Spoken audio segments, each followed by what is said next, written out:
Afghan journalist Bilal Sarwary saw the Taliban toppled in 2001 and his country transformed. But in his view, as he explains here, the US missed an opportunity to try to bring lasting peace. And in the last 2 weeks the path of his homeland took a terrifying twist, one that put his own life in danger. In 2001, I was a carpet salesman at the Pearl Continental Hotel in Peshawar, Pakistan, having yet another unremarkable day at work. I'll never forget glancing up at the TV in a brief moment between sales, only to witness firsthand the dramatic footage as a passenger plane careered into the World Trade Center in New York. Then the second plane, and another at the Pentagon. None of our lives would ever be the same. International attention immediately focused on Afghanistan, where the ruling Taliban were accused of providing a sanctuary for the attack's prime suspects, Osama bin Laden and his al-Qaeda movement. Only the next day, there were suddenly hundreds of foreign media crews crowding the hotel's lobby, desperate for anyone who could speak English to assist them as a translator as they crossed the nearby border into Afghanistan. I took up that offer and I haven't stopped since. I hadn't lived in Afghanistan since I was a child. Our family had fled the violence during the Civil War in the 1990s when the Soviet troops withdrew. So when I entered Kabul for the first time again after all those years, I was shocked to discover the destruction, with buildings reduced to rubble and twisted metal. All signs of hustle and bustle had vanished. The people were so poor, and there was so much fear. I was initially working with Abu Dhabi TV and was based in the Intercontinental Hotel with 5 other journalists. I woke up every morning clouded in a haze of fear, as Kabul became the primary focus of American airstrikes. Known al-Qaeda operatives and Taliban came and went from our hotel, and we saw them wandering in nearby streets. Explosions rang through the night. I wondered if our hotel would be next. And then one morning in early December, the Taliban were gone. Within hours, people were lining up again outside barbershops to have their beards trimmed. Rhythmic Afghan music filled the streets, filling the vacuum left by explosions. Afghanistan was born again that morning. From that moment onwards, I was intimately involved in observing the lives of ordinary Afghans firsthand, as they transitioned back to normality, no longer as a translator but as a journalist in my own right. From covering Tora Bora in the east to the Shai Kot battle in Paktia, I had seen the Taliban toppled.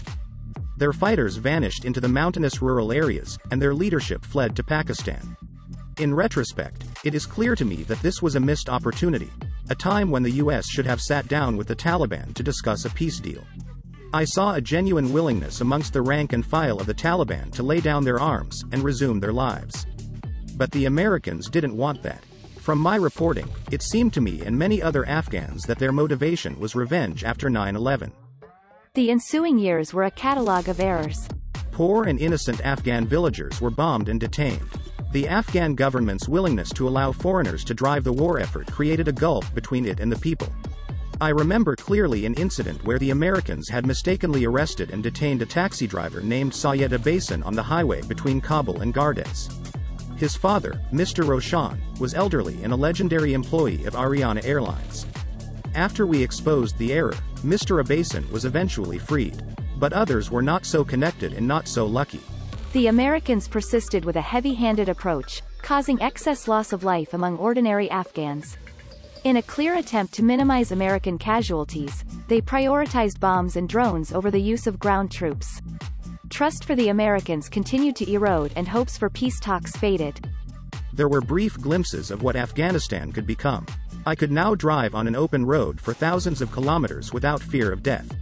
I crisscrossed the country, driving all the way from Kabul to remote villages in Khost and Paktika provinces late at night or early in the morning.